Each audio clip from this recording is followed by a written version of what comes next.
হরে কৃষ্ণ। প্রভুপাদ বাণী, জানুয়ারি 12। একজন ব্রহ্মচারীর কৌমার্য জীবনযাপন করা উত্তম, কিন্তু একজন ব্যক্তি যিনি তার সুন্দরী এবং পতিব্রতা স্ত্রী থাকা সত্ত্বেও এই ধরনের জীবনযাপন করেন, তিনি একজন ব্রহ্মচারীর চেয়েও বেশি। এখানে প্রভুপাদ বলেছেন যে একজন ব্রহ্মচারী তিনি কৌমার্য অবস্থায় ব্রহ্মচর্য জীবনযাপন করেন, স্ত্রী সঙ্গ থেকে দূরে থাকেন, সেটা উত্তম।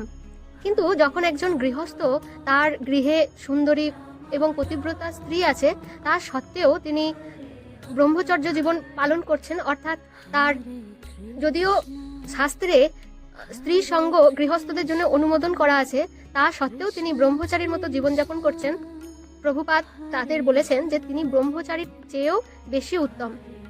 যেমন আমাদের চোখের কাছে বা কাছাকাছি যদি কোনো জিনিস না থাকে, তার প্রতি অনাসক্ত হওয়াটা খুব সহজ, কিন্তু আমাদের কাছে কোনো জিনিস আছে এবং তার প্রতি অনাসক্ত থাকা, সেটা হওয়া অত্যন্ত কঠিন। এখানে প্রভুপাদ একজন সংযত গৃহস্থকে একজন ব্রহ্মচারী থেকেও উত্তম বলে বর্ণনা করেছেন।